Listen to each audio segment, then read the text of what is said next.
Os chefes do nazismo não provocaram apenas morte e destruição. Também deixaram famílias, com filhos que carregaram um passado que nunca escolheram.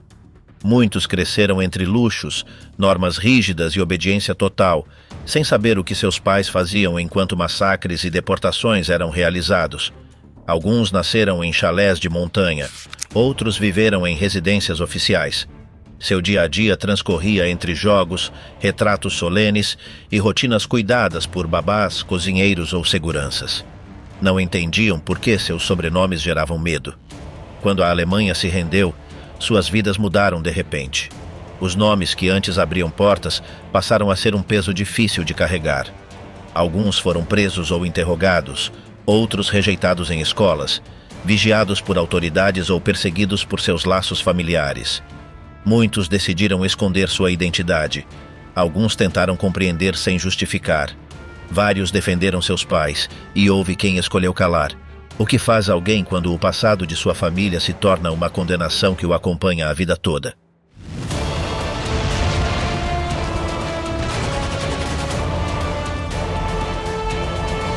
Gudrun Himmler, ligada ao nazismo até a morte. Gudrun Himmler nasceu em 8 de agosto de 1929. Era filha única de Heinrich Himmler e Margarete Boden, uma enfermeira protestante.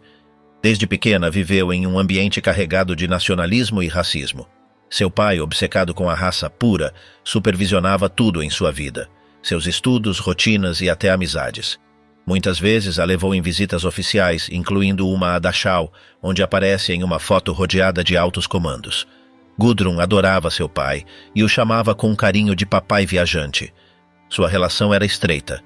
Falavam por telefone todos os dias e ele lhe mandava flores e doces. Quando Himmler foi nomeado ministro do Interior, ela escreveu orgulhosa em seu diário: "Papai, ministro do Reich, estou louca de alegria." Aos 12 anos já falava da guerra como algo pessoal. Em junho de 1941, escreveu sua angústia pelo ataque à URSS. Embora tudo piorasse para a Alemanha, ela acreditava firmemente na vitória por confiança total em seu pai. Isso mudou em 1945, quando a derrota era iminente e sua família teve que abandonar sua casa em Gmund. Em maio de 1945, com apenas 15 anos, foi capturada com sua mãe no norte da Itália. As duas foram entregues por um antigo colaborador de Himmler. Passaram por centros de detenção na Itália e na França antes de serem transferidas para Nuremberg, onde Gudrun descobriu os crimes atribuídos a seu pai.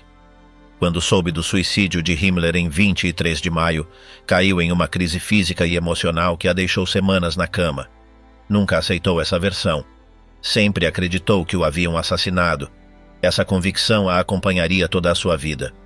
Durante sua detenção, foi obrigada a usar o nome Schmidt para proteger sua identidade. Não tardou em rejeitá-lo. "Meu nome é Himmler. Basta de farsas." Desde então, seu objetivo foi defender a honra de seu pai a todo custo. Libertadas em 1946, Gudrun e sua mãe se refugiaram em um convento protestante. Foram inscritas como débeis mentais para evitar represálias. Gudrun não chorava nem mostrava emoções. Repetia uma e outra vez: "Quero ser como meu pai." Tentou voltar à normalidade, mas seu sobrenome era um obstáculo constante. Em 1947, quis estudar arte, mas foi rejeitada quando souberam quem era. Finalmente acessou uma formação profissional graças a um político social-democrata que defendia que os filhos não deviam carregar culpas alheias. Aprendeu costura, mas cada vez que alguém reconhecia seu nome, perdia o emprego ou o lar. Nunca escondeu sua identidade. "Meu pai foi o Reichsführer SS", afirmava sem titubear. Em lugar de renunciar ao seu passado, Gudrun se converteu em peça-chave de uma rede que protegia criminosos nazistas. Em 1951, se uniu à Stille Hilfe, ajuda silenciosa, que dava apoio financeiro e legal a ex-nazistas presos ou escondidos. Também ajudou a fundar a Wiking-Jugend, uma organização neonazista juvenil, que foi proibida em 1994. Em Munique vivia rodeada de objetos nazistas, fotos, medalhas, bustos de seu pai.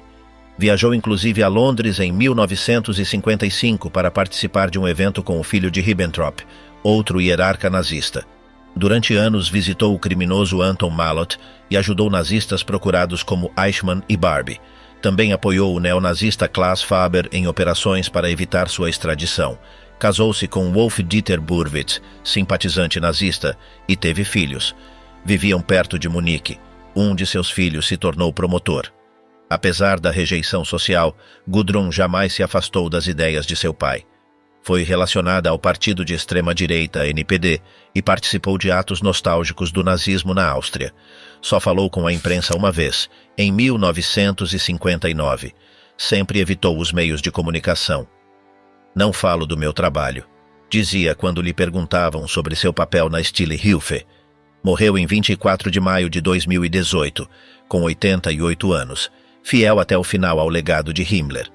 Vítima, aliada ou continuadora. Gudrun Himmler representa um caso extremo entre os filhos de hierarcas nazistas. Seu vínculo emocional com seu pai foi tão profundo que nunca pôde aceitar sua responsabilidade no Holocausto. Não só o defendeu, também propagou suas ideias. Enquanto alguns descendentes, como Katrin Himmler, escreveram sobre sua família sob uma ótica crítica, Gudrun preferiu seguir defendendo o nazismo até seus últimos dias. Nunca expressou remorso nem dúvida. Foi uma herdeira ideológica ativa, que dedicou sua vida a proteger o legado de seu pai e ajudar outros nazistas. Sua história reflete até que ponto podem pesar a educação, a idolatria familiar e a negação. Não foi simplesmente vítima de seu contexto. Escolheu manter-se leal ao projeto mais obscuro do século XX. A Princesa do Reich. Em 2 de junho de 1938, nasceu Eda, a única filha de Hermann Göring, que dirigia a Força Aérea do Terceiro Reich, e de Emmy Sonnemann, uma atriz reconhecida em Weimar. Sua chegada foi tratada como um evento nacional. 500 aeronaves sobrevoaram Berlim para celebrá-lo. Se tivesse sido um menino, seriam o dobro. Seu batismo foi celebrado em 4 de novembro daquele mesmo ano, em Karinhal, a cabana de caça de seu pai. Hitler, como padrinho, assistiu ao evento. Entre os múltiplos presentes que recebeu, destacava-se uma pintura renascentista de Lucas Cranach, o Velho, cortesia da cidade de Colônia.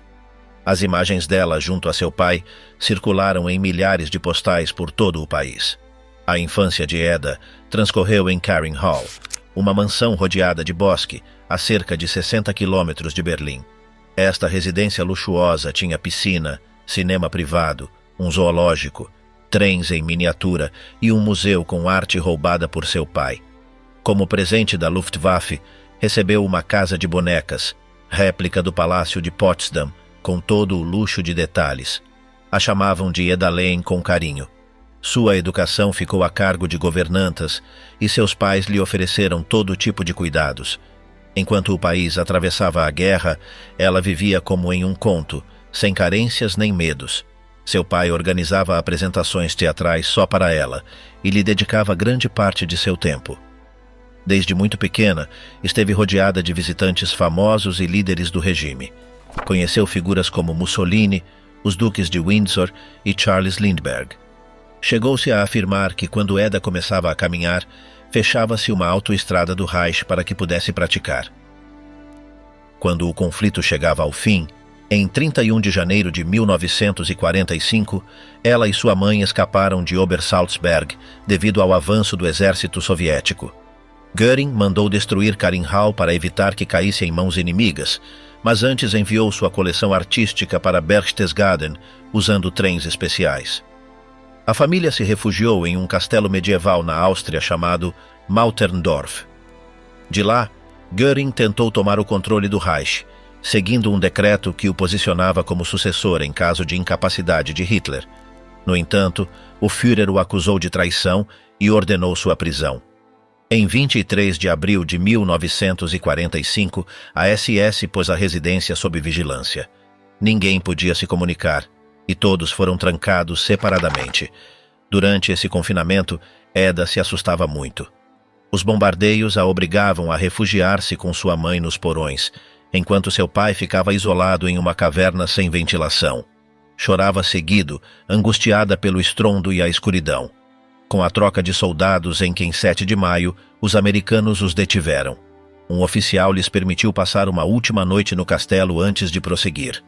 Eda, do banco de trás de uma limusine, caiu em prantos ao ver que levavam seu pai. 2 dias depois, ele foi fotografado com uma bandeira do Texas, naquela que seria sua última imagem livre junto à sua família. Para seu aniversário de 7 anos, em junho de 1945, Eda já estava separada de seu pai. Com sua mãe, foi enviada ao castelo de Waldenstein. Ali escreveu uma carta que nunca foi entregue. Sinto muito a sua falta e te amo com todo o meu coração. Rezo todas as noites por nós. 1 milhão de beijos da sua Eda. Arregados da custódia, a vigilância foi mais flexível e puderam partir para o castelo de Fiskorn. Em outubro, Amy foi presa outra vez e levada à prisão de Straubing. Durante um tempo, Eda ficou sozinha em uma aldeia próxima. Mais tarde puderam se reencontrar. Compartilhavam uma cela e dormiam em um colchão com uma manta que, segundo contavam, havia sido um presente de Mussolini. No Natal de 1945, um preso disfarçado de São Nicolau lhe deu chocolates para animá-la. Em fevereiro do ano seguinte, ambas recuperaram a liberdade, sem recursos nem lar. Uma jornalista americana as ajudou a se instalar em uma cabana de caça em Sackdilling, onde Amy retomou a educação de sua filha. A família da primeira esposa de Göring também lhes ofereceu apoio econômico. Desde esse momento, seu estilo de vida mudou por completo. Em março, puderam escrever a Göring, que estava detido em Mondorf-les-Bains, Luxemburgo, recebendo tratamento por sua dependência de morfina. Durante seu cárcere, permitiram que o visitassem algumas vezes em Nuremberg. Em 18 de setembro, Eda o viu através de um vidro em um evento especial para filhos de prisioneiros. Em 30, foi sua última visita. Em 15 de outubro de 1946, Hermann Göring tirou a própria vida com uma cápsula de cianeto, pouco antes de sua execução. Eda tinha apenas 8 anos. Amy não ocultou os fatos e explicou à filha o sucedido, convencida de que devia ser sincera com ela. Em 1947, Amy voltou a ser detida como parte do processo de desnazificação. Eda, com 9 anos, temia que sua mãe pudesse receber a pena de morte. Finalmente, Amy foi enviada ao campo de Göggingen e, em 1948, condenada a trabalhos forçados por 1 ano, perda parcial de bens e proibição de exercer sua profissão por 5 anos. Naquele mesmo ano, Eda foi inscrita na escola feminina St. Anna, em Sulzbach-Rosenberg. Pela primeira vez, recebia aulas em uma instituição formal. Terminou seus estudos em 1958. Seu trabalho de graduação levava o título Esquecer pode ser uma bênção e um risco ao mesmo tempo? Em 1949, enfrentou um litígio sobre os presentes que recebeu quando criança, incluindo o quadro de Cranach. As autoridades afirmavam que eram presentes feitos pela posição de seu pai, e o tema terminou nos tribunais. Tentou estudar direito, mas deixou a carreira. Mais adiante, obteve um título universitário em Munique. Nunca renegou seu pai, nem tentou se desvincular do passado. Como Gudrun Himmler, idealizava seu progenitor. Pensava que ele não era diretamente responsável pelo extermínio de judeus, apesar de ter assinado uma ordem em 1941 que autorizava Heydrich a executar a solução final. Após a morte de Amy em 1973, Eda permaneceu sozinha em Munique. Mantinha um apartamento decorado com objetos, fotografias e recordações relacionadas a seu pai e ao Terceiro Reich. Participava de atos organizados por grupos de extrema-direita, como os liderados por Winifred Wagner, e seguia em contato com simpatizantes do nacionalsocialismo. Recusava-se a dar entrevistas, mas em uma conversa telefônica declarou: "Quero muito meu pai, podem escrever isso." Alguns membros de sua família tomaram decisões radicalmente distintas. Bettina Göring, sobrinha neta de Hermann, optou por se esterilizar para não continuar o sobrenome. Seu irmão fez o mesmo. Outro parente, Matthias Göring, converteu-se ao judaísmo e se mudou para Israel. Em 2015, quando tinha 76 anos, Eda interpôs uma demanda contra o parlamento bávaro, reclamando bens confiscados a seu pai após a guerra. A solicitação foi negada imediatamente. Wolf Rüdiger Hess, o guardião do último prisioneiro.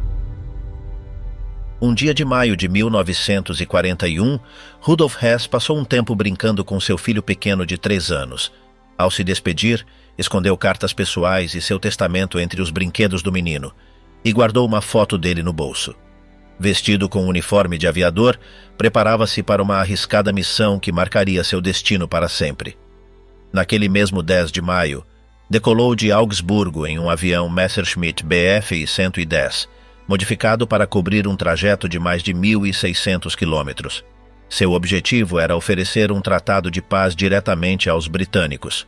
Lançou-se de paraquedas nos arredores de Eaglesham. Foi capturado pelas autoridades locais e posto sob custódia. A reação de Hitler foi imediata. Chamou-o de traidor e questionou sua saúde mental. Rudolf Hess havia vindo ao mundo em 1894 em Alexandria, dentro de uma família bem posicionada economicamente. Após combater como piloto durante a Primeira Guerra Mundial, uniu-se precocemente ao partido de Hitler e foi um de seus seguidores mais próximos. Durante anos, foi considerado sucessor natural do Führer, até seu surpreendente voo ao Reino Unido. Desde 1927, Hess era casado com Ilse Proll.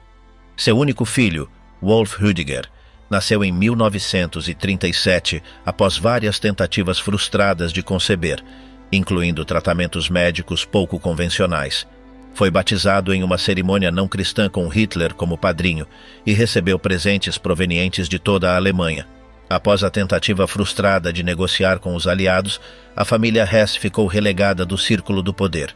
Ilse mudou-se com o menino para Bad Oberdorf, enquanto a figura de Rudolf era completamente apagada de atos oficiais e retratos públicos.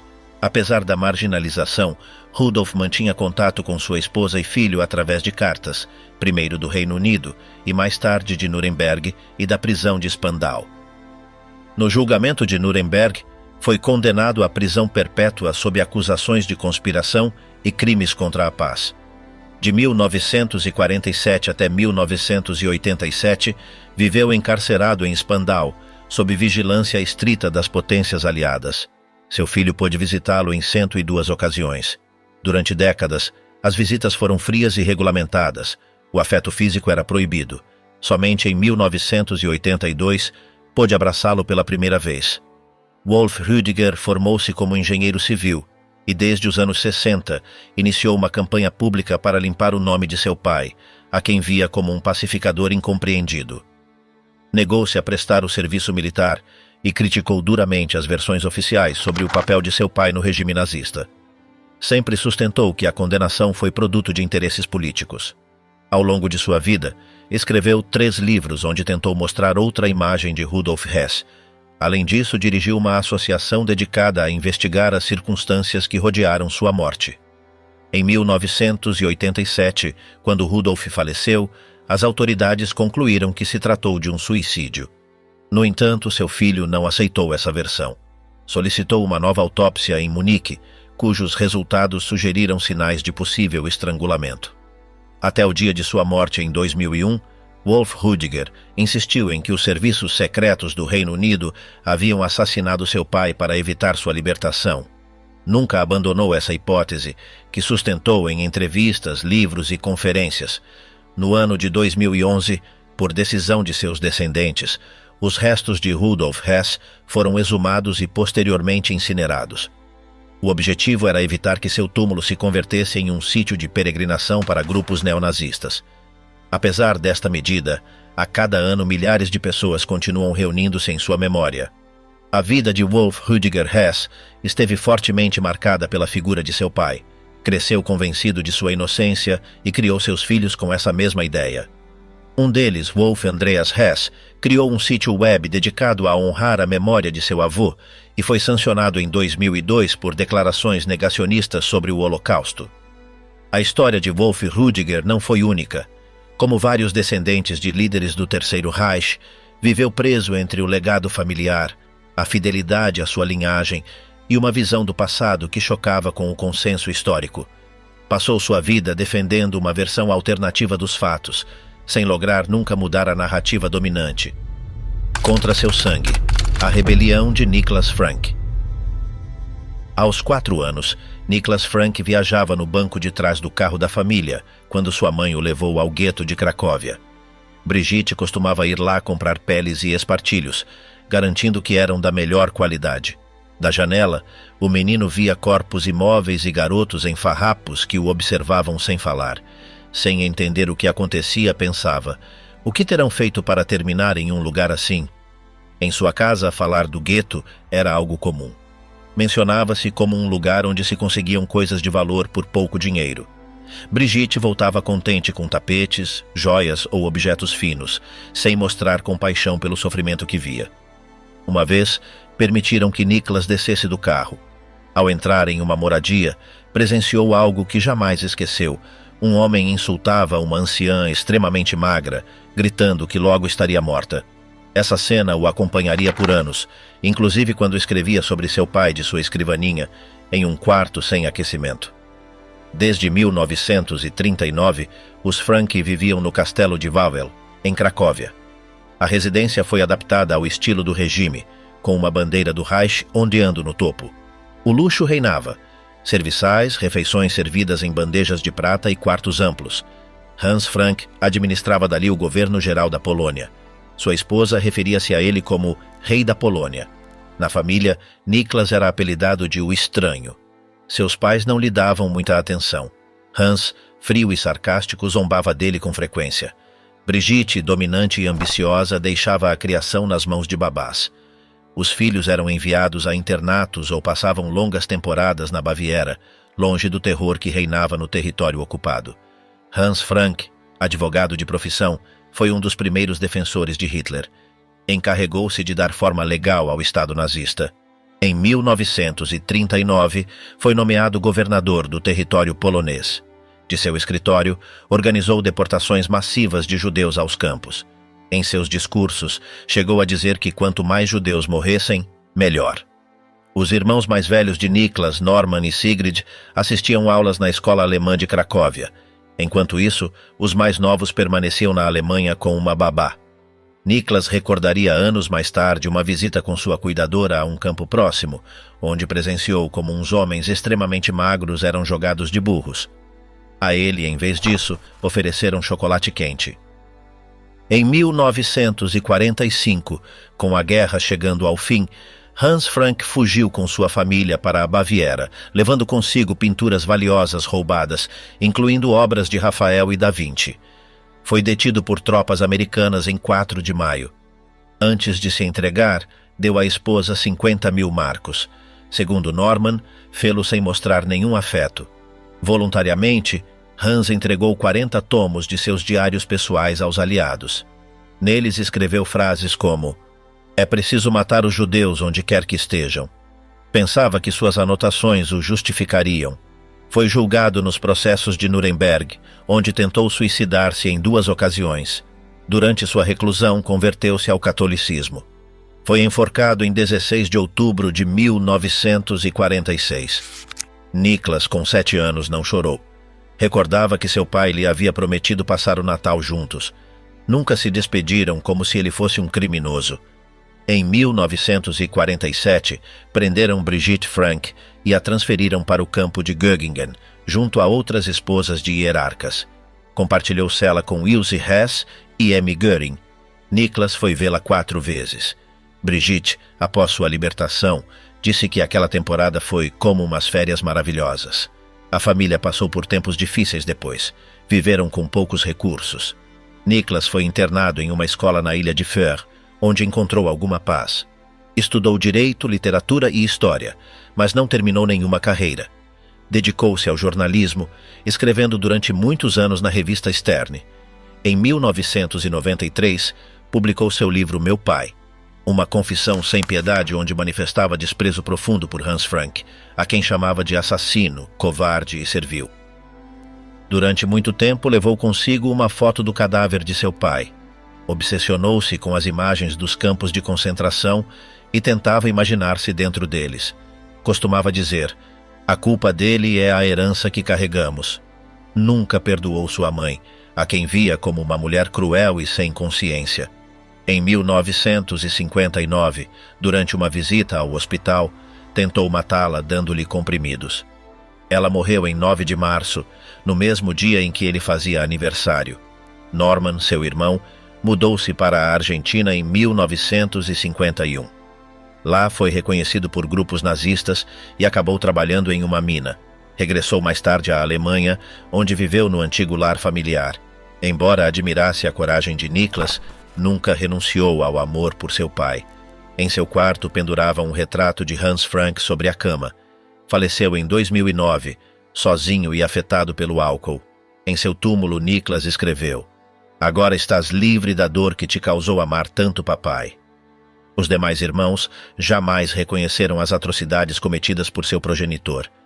Sigrid foi para a África do Sul, defendeu o apartheid e negou o Holocausto. Brigitte, doente de câncer, tirou a própria vida em 1981. Michael, outro dos filhos, faleceu com sobrepeso em 1990. Niklas, único filho vivo de Hans Frank, tornou-se o cronista de seu pai. Denuncia abertamente outros descendentes de nazistas que buscam justificar seus pais. Sobre Martin Bormann, filho, escreveu: "Resulta asqueroso tentar branquear a culpa de alguém por trás da imagem de um papai terno." Atualmente vive com sua esposa no norte de Hamburgo, dá palestras em escolas, acredita que muitas pessoas na Alemanha ainda sentem simpatia pelo regime nazista. Frequentemente repete: "Gosto dos alemães, mas não confio neles." Martin Adolf Bormann, do Reich ao sacerdócio. Em 25 de abril de 1971, um Opel branco chocou-se de frente contra um caminhão militar americano. O motorista ficou preso entre as ferragens retorcidas, gravemente ferido. Um mecânico que décadas antes havia trabalhado para Himmler reconheceu o ferido. Era o filho do poderoso Martin Bormann, secretário de Hitler. Vestia uma batina. O menino que ele recordava com calções de couro agora era sacerdote. Martin Adolf Bormann nasceu em 14 de abril de 1930. Era o primogênito de Martin Bormann e Gerda Buch, e o primeiro afilhado do próprio Hitler. Cresceu em Obersalzberg, zona exclusiva para os hierarcas nazistas. Seu pai, um dos homens com maior influência do regime, controlava o círculo íntimo do Führer, administrava sua economia pessoal e foi o executor de seu testamento. Sua ascensão política consolidou-se quando Rudolf Hess fugiu para o Reino Unido em 1941, tornando-se o secretário-geral do Partido Nazista. Sua infância desenvolveu-se em um ambiente fechado e controlado, rodeado por filhos de outras figuras do nazismo. Recorda ter visto Mussolini e Chamberlain em visitas oficiais. Obersalzberg era reformado constantemente por ordem de seu pai. Em casa, seus progenitores rejeitavam o cristianismo. Na escola primária, foi excluído das aulas de religião. Sua mãe defendia a poligamia como uma forma de fortalecer o Reich. Teve 9 irmãos e uma irmã, que morreu pouco depois de nascer. Aos 10 anos, seu pai decidiu enviá-lo como castigo para a escola do Reich em Feldafing, onde só foi admitido por ser filho de Bormann. Ali recebeu formação militar. A adaptação foi complicada, mas conseguiu acostumar-se. Separado de seus pais, só os via nas férias. Seu vínculo com seu pai era distante e autoritário. Visitou-o em 1943 e, quando lhe perguntaram o que era o nazismo, respondeu com firmeza: "É cumprir a vontade do Führer." Em abril de 1945, a escola fechou e os estudantes foram dispersos. Em 1º de maio, ouviu pelo rádio a morte de Hitler. O silêncio posterior o deixou marcado. Abandonou o internato vestindo seu uniforme das juventudes hitlerianas. Um antigo assistente de seu pai sugeriu que queimasse aquela vestimenta, mudasse de identidade e desaparecesse. Adotou o nome falso de Bergmann. Refugiou-se em uma fazenda de Hintertal, fazendo-se passar por um menino sem família. Foi acolhido por uma família religiosa. Foi ali que teve seu primeiro contato real com a fé. Participou de catequese e, lendo o Salzburger Nachrichten, descobriu as atrocidades do regime, junto com as imagens dos campos de concentração. Compreendeu quem era realmente seu pai. Em 1947, contou sua verdadeira identidade ao padre do povoado, que o apoiou incondicionalmente. A partir de então, sua vida mudou de rumo. Foi batizado como católico em 4 de maio de 1947. Mais tarde, estudou teologia e foi ordenado sacerdote em 1958. Dedicou sua vida ao ensino religioso. Nunca mais viu seu pai, cujo paradeiro seguia sem confirmação. Circulavam rumores de que havia fugido para a América do Sul, ou inclusive que trabalhava para a KGB. Em 1972, confirmou-se que havia morrido, quando seu esqueleto foi achado em Berlim. Sua identidade comprovou-se primeiro por seus dentes e depois com provas genéticas. Depois de ordenar-se, trabalhou como missionário no Congo nos anos 60. Ali sofreu torturas e falsas execuções. Quando regressou à Alemanha em 1971, sofreu um acidente automobilístico. Durante sua recuperação no hospital, conheceu uma ex-freira com quem se casou naquele mesmo ano. A partir de 1973 e até sua aposentadoria em 1992, deu aulas de religião em várias escolas. Participou de encontros entre descendentes de nazistas e sobreviventes do Holocausto, organizados pelo psicólogo israelense Dan Bar-On. Em 1993, viajou a Israel em uma missão ecumênica. Também escreveu um ensaio sobre como o nazismo manipulou a linguagem. Nesses espaços, afirmava que seu silêncio não vinha do trauma, mas do medo de ser julgado pelos crimes de seu pai. Dizia que cada pessoa devia carregar sua própria responsabilidade e que não odiava seu pai, embora condenasse o que havia feito. Enquanto alguns de seus irmãos permaneceram próximos ao pensamento de seus pais ou simplesmente evitaram toda a conversão, ele escolheu cortar com esse passado. Vários de seus irmãos faleceram jovens ou se mantiveram fora dos olhos do público. Sua irmã Ilse, que seguia sendo simpatizante do regime nazista, morreu em 1957. Sua mãe, Gerda, morreu em 1946 após ter se batizado também. Martin Adolf sempre temeu que seu pai aparecesse um dia para repreendê-lo por suas escolhas de vida. Faleceu em 11 de março de 2013. Foi um dos poucos filhos de altos funcionários nazistas que rompeu completamente com o legado paterno. Sua vida esteve marcada pela dor, a transformação, a fé e a tentativa de construir pontes em lugar de perpetuar o ódio. Os filhos de Rudolf Höss. Crescer junto ao inferno.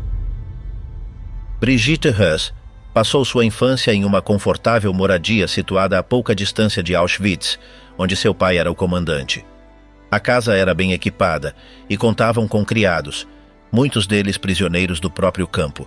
Tinha acesso a todo tipo de bens que provinham das pertenças roubadas às vítimas. Brigitte recordava tardes brincando com bonecos elaborados por presos, passeios de canoa e animais pouco comuns no jardim. Às vezes, o ambiente se enchia de odores estranhos e uma cinza que se depositava sobre a fruta. Sua mãe lhe advertia que devia lavar bem os morangos porque estavam cobertos de pó preto, cinza de corpos incinerados.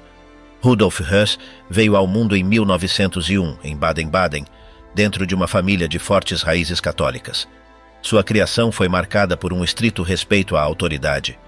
Depois de uma decepção com seu confessor, afastou-se da religião. Uniu-se a um grupo paramilitar, o Corpo Franco de Rosbach, e foi condenado por matar um comunista. Embora a pena fosse de 10 anos, saiu livre depois de apenas 4. Em 1934, ingressou nas SS após ser convidado pessoalmente por Himmler. Ali começou sua formação em campos como Dachau e Sachsenhausen, onde aprendeu o funcionamento do sistema de repressão. Em 1940, Höss foi designado para dirigir Auschwitz. Transformou umas instalações militares polonesas em um campo de concentração e mais adiante em um centro de extermínio. Um ano depois, Himmler lhe comunicou a ordem de Hitler para pôr em marcha o plano conhecido como Solução Final. Expandiram-se as instalações e construiu-se Auschwitz-Birkenau. Utilizou-se o gás Zyklon B para as execuções. Höss sempre alegava que cumpria ordens e que não se considerava responsável pelo que ocorria. Nunca renunciou ao nazismo e via sua função como um mandato que devia acatar sem questionamentos. Apesar do horror que sucedia a poucos metros, a rotina familiar transcorria como se nada passasse. Sua esposa, Hedwig, encarregava-se do lar e organizava reuniões. Os meninos brincavam ao ar livre, às vezes imitando as cenas que viam entre os prisioneiros. Viviam rodeados de comodidades, com pessoal doméstico e frequentes visitas de figuras como Himmler. Hedwig conseguia prendas e objetos de luxo nas chamadas lojas Canadá, onde se guardavam artigos confiscados. Os trabalhadores do lar recordavam uma casa limpa e bem cuidada, com meninos educados e amáveis. Em 1943, Hus foi substituído como chefe do campo e passou a cumprir funções administrativas. Em 1944, voltou a ocupar um papel central na deportação massiva de judeus húngaros. Ao final do conflito, escondeu-se usando uma identidade falsa. Sua esposa foi capturada em 1946 e, pressionada pelos interrogadores, confessou o lugar onde ele se encontrava. Pouco depois foi preso, declarou perante o tribunal de Nuremberg e foi entregue às autoridades da Polônia. Ali foi julgado, condenado e executado no mesmo lugar que uma vez dirigiu, em 16 de abril de 1947. Depois da guerra, Hedwig e seus filhos enfrentaram dificuldades econômicas e sociais. Mudaram-se para o norte do país e viveram em condições modestas. Por seu sobrenome e origem, foram objeto de desprezo. Brigitte foi viver na Espanha, onde começou a trabalhar como modelo e mais adiante casou-se com um cidadão americano. Passou por diferentes países e finalmente se instalou nos Estados Unidos. Durante muitos anos ocultou quem era. Trabalhou em uma loja de artigos de luxo em Washington, e quando os donos, que eram judeus, souberam de sua origem, decidiram não despedi-la. Rainer Hus, neto de Rudolf e filho de Hans-Jürgen, soube de sua linhagem quando tinha 12 anos. O hermetismo em sua família o impulsionou a investigar. Reuniu cartas, fotos e documentos e começou a distanciar-se de seus parentes. A ruptura foi total e sofreu consequências tanto emocionais quanto físicas. Visitou Auschwitz, colaborou com sobreviventes e participou de iniciativas educativas e contra o extremismo. Embora alguns o acusassem de querer beneficiar-se economicamente com seu sobrenome, ele negou essas alegações. As consequências do passado afetaram de forma desigual os membros da família. Enquanto alguns, como Brigitte, optaram por ignorar os fatos ou minimizar o ocorrido, outros, como Rainer, escolheram enfrentá-los. A contradição entre a lembrança de um pai afetuoso e a imagem do criminoso foi constante. Alguns decidiram mudar seu nome para deixar para trás esse fardo. Outros assumiram sua história como um peso que não podiam nem queriam ocultar. Os filhos de Albert Speer. Crescer com o peso da culpa alheia. Albert Speer Jr., filho mais velho do arquiteto do Terceiro Reich, tornou-se um urbanista destacado a nível global. Durante toda a sua vida profissional, procurou afastar-se da sombra de seu pai. Desde sua firma, a SNP, liderou projetos urbanísticos na Europa, Ásia e o Golfo Pérsico, participando inclusive no planejamento de estádios para o Mundial do Catar de 2022. Seus conceitos de cidade moderna estavam centrados no bem-estar humano e no desenvolvimento sustentável, em claro contraste com o enfoque monumentalista de seu progenitor. Nascido em Berlim em 1934, Albert Friedrich Speer passou sua infância em Obersalzberg, onde sua família vivia perto do Berghof de Hitler. Ali compartilhava o ambiente com os descendentes de outros altos comandos do regime. A guerra parecia distante. A vida transcorria entre montanhas, animais e pessoal de serviço. Brincava com os filhos de Göring e Bormann, enquanto seu pai ganhava influência como ministro do armamento. Com os anos, Speer Jr. recordaria esses tempos com sentimentos contraditórios. Atribuiu sua gagueira ao ambiente familiar e à figura ausente de seu pai. Quando o regime colapsou, sua vida deu uma guinada brusca. Passaram de viver em uma residência de luxo a um modesto apartamento de 2 quartos. O sobrenome Speer tornou-se um fardo, especialmente depois do julgamento de Nuremberg em 1946, onde seu pai foi sentenciado a 20 anos de prisão. A família mudou-se para Heidelberg, para a casa dos avós. Em várias escolas lhe negaram o ingresso por seu sobrenome. Aos 15 anos, começou uma formação como carpinteiro. Mais tarde, apesar de dificuldades acadêmicas, conseguiu entrar na Universidade Técnica de Munique, onde estudou arquitetura sob a tutela de Hans Dölgast. Em 1964, ganhou um concurso de design para a estação de Ludwigshafen de forma anônima. Sempre pensou que se seu nome tivesse sido conhecido, não teria sido escolhido.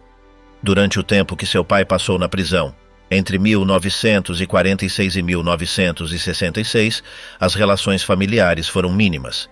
As visitas eram breves e sem afeto. Embora mantivessem contato por carta, as mensagens careciam de calor. Hilde, nascida em 1936, relatou que suas respostas eram preparadas como deveres escolares. Ernst, o filho mais novo, mal o recordava. Quando o visitava em Spandau, guardava silêncio. Segundo suas palavras, não tinha nada para dizer. Fritz, outro irmão, sentia desconforto diante de seu pai. Arnold parecia mais interessado na estrutura do parlatório do que no reencontro. Enquanto isso, Speer pai escrevia sem descanso na prisão. Tomava notas em qualquer superfície disponível, inclusive em papel higiênico. Caminhava diariamente em círculos dentro do pátio da prisão, acumulando quilômetros como se percorresse o mundo. De sua cela, coordenou com Rudolf Wolters uma rede de apoio econômico para sua família e estabeleceu ajudas para a educação de seus filhos. Quando foi libertado em 1966, sua esposa o recebeu sem entusiasmo. O reencontro com seus filhos já adultos foi distante. Não mostrava interesse por suas vivências nem por suas emoções. Em seus escritos pessoais, perguntava-se se devia tentar retomar o vínculo ou se era melhor manter-se afastado. O que fariam com um desconhecido de 60 anos? Chegou a anotar. Embora existisse uma conexão ambígua, Albert Friedrich sentia respeito pela carreira de seu pai, mas reconhecia a falta de proximidade. Dizia que seu pai valorizava sua trajetória, embora não compreendesse sua visão. Nunca renegou o sobrenome, mas buscou uma identidade profissional própria. Inclinou-se para o urbanismo e a arquitetura centrada na sustentabilidade, afastando-se do estilo colossal associado ao passado nazista. Hilde, a mais velha dos irmãos, tornou-se socióloga, ativista ambiental e promotora do diálogo entre culturas. Participou na política local e foi premiada em 2004 com o galardão Moses Mendelssohn por seu trabalho em favor da reconciliação. Inicialmente, a cerimônia seria realizada em uma sinagoga, mas a comunidade judaica rejeitou essa ideia por se tratar da filha de um alto cargo nazista. Finalmente, celebrou-se em uma igreja. Hilde aceitou essa decisão com compreensão. Também se envolveu em processos de restituição de obras saqueadas durante o regime e doou a uma fundação judaica o dinheiro obtido pela venda de quadros herdados. Margaret, a filha mais nova, optou pela fotografia. Em 2007, publicou um livro intitulado É Você a Filha de Speer, no qual narrava o que implicava ser filha de um criminoso do Reich. Em seu testemunho, descrevia seu pai como uma figura distante, absorvida por sua própria necessidade de redenção pública. Afirmava que, apesar de tudo, não queria apagar suas recordações de infância nem carregar responsabilidades que não lhe correspondiam. Ernst residia na mesma propriedade que seus pais, embora sem estabelecer um laço emocional. Dizia que tê-lo perto não equivalia a ter um pai presente. Fritz e Arnold também mantiveram distância afetiva. Hilde foi a única que conservou uma relação mais próxima, ajudando com a correspondência e a imagem pública de seu pai até o final de sua vida em 1981. Depois de sair da prisão, Albert Speer tentou refazer sua imagem pública através de livros, entrevistas e conferências. Obras como Memórias ou O Diário de Spandau alcançaram grande difusão. No entanto, mais tarde descobriram-se documentos que contradiziam seu relato, demonstrando que havia tido um papel ativo nas deportações e na organização do sistema de extermínio. Seu antigo colaborador, Rudolf Wolters, entregou a um historiador textos omitidos por Speer em suas publicações. Morreu em Londres em 1981, depois de viajar para lá para uma entrevista. Foi acompanhado por sua amante, o que agravou a tensão com sua família. Seus filhos homens mantiveram o sobrenome, mas nunca se confrontaram abertamente com sua figura. Em um diário de 1952, Speer escreveu: que seu pai tenha participado da cúpula do Reich será por muito tempo um conflito interno para eles. E assim foi. Hilde afirmava que a culpa não se herda, mas sim a vergonha. Nessa vergonha, cada um encontrou sua maneira de recordar. Rolf Mengele, o filho do médico que decidia quem vivia e quem morria. Durante sua infância, Rolf Mengele cresceu sem conhecer a verdadeira identidade de seu pai. Joseph Mengele, um dos criminosos mais procurados após a guerra, foi apresentado a ele como um familiar distante. Sua mãe, Irene, disse-lhe que havia morrido em combate como um herói. Na realidade, aquele tio Fritz que vivia na América do Sul era seu verdadeiro progenitor. Só aos 16 anos descobriu a verdade. O impacto foi devastador. Na escola, os outros garotos o identificavam pelo sobrenome. Chamavam-no de nazista pequeno ou SS Mengele. A sombra de seu pai o alcançava inclusive nos ambientes mais cotidianos. Em sua casa, o tema seguia sendo tabu. Fora, o peso do nome o convertia em um pária. Aos 33 anos, em 1977, Rolf decidiu viajar ao Brasil para reencontrar-se com ele. Era a segunda vez que o veria, mas a primeira em que sabia quem ele realmente era. O encontro preparou-se com extrema cautela durante 5 anos. Usou o passaporte de um amigo e moveu-se em total anonimato, por medo de que fossem descobertos por grupos de busca. Passaram 2 semanas juntos. Joseph Mengele vivia em São Paulo, escondido em uma moradia simples. Mostrava-se frágil, nervoso e fisicamente deteriorado. O filho que nunca havia criado sentou-se diante dele, não para julgá-lo, mas para tentar entender. Rolf queria compreender como um ser humano podia atuar como ele o havia feito. Durante as conversas, seu pai negava ter cometido crimes diretos. Assegurava que só acatava ordens, que Auschwitz já operava antes de sua chegada e que seu papel era classificar quem servia para trabalhar. Jamais mostrou pesar. Suas crenças seguiam intactas. Embora Rolf desprezasse tudo o que seu pai representava, nunca o denunciou. Jamais colaborou com os que o perseguiam. Quando Joseph morreu em 1979, afogado em uma praia sob o pseudônimo de Wolfgang Gerhard, Rolf recebeu a notícia por meio de pessoas próximas. Viajou ao Brasil para recolher seus pertences. Desta vez, usou sua verdadeira identidade. Recolheu cadernos, cartas, esboços e um relógio. Não entregou nada às autoridades. Em 2011, esse material foi leiloado por quase $250 mil. Comprou um descendente de vítimas do Holocausto que considerou que devia tornar-se público para combater a negação. Tampouco confirmou a morte de seu pai de forma imediata. Negou-se a facilitar amostras genéticas e não participou da exumação.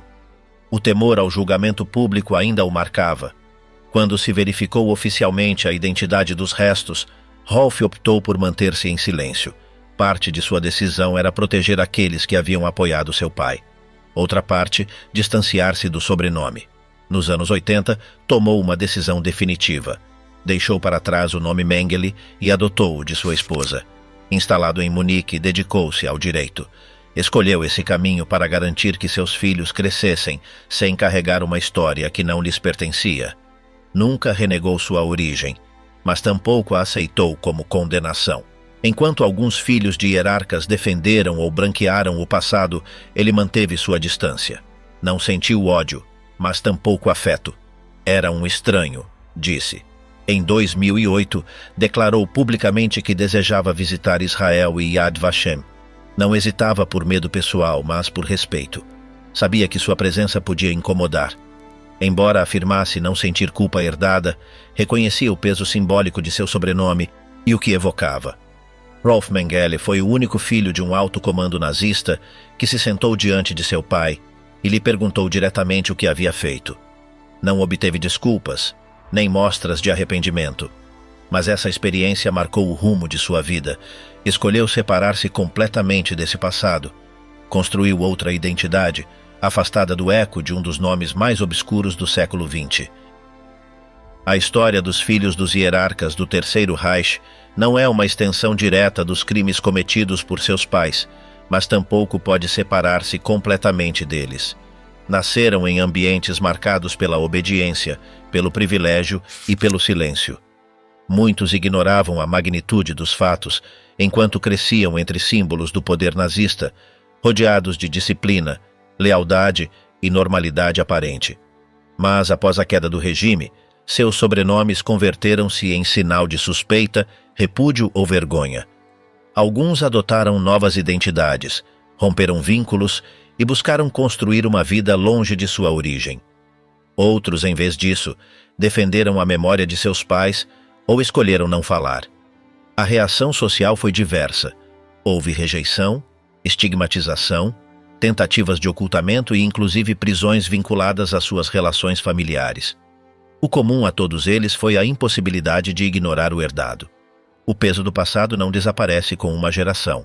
Apesar do tempo, os nomes daqueles responsáveis seguem presentes como advertência, e seus filhos, marcados pela memória, foram testemunhas de até que ponto uma história pode moldar o destino de quem não a escolheu.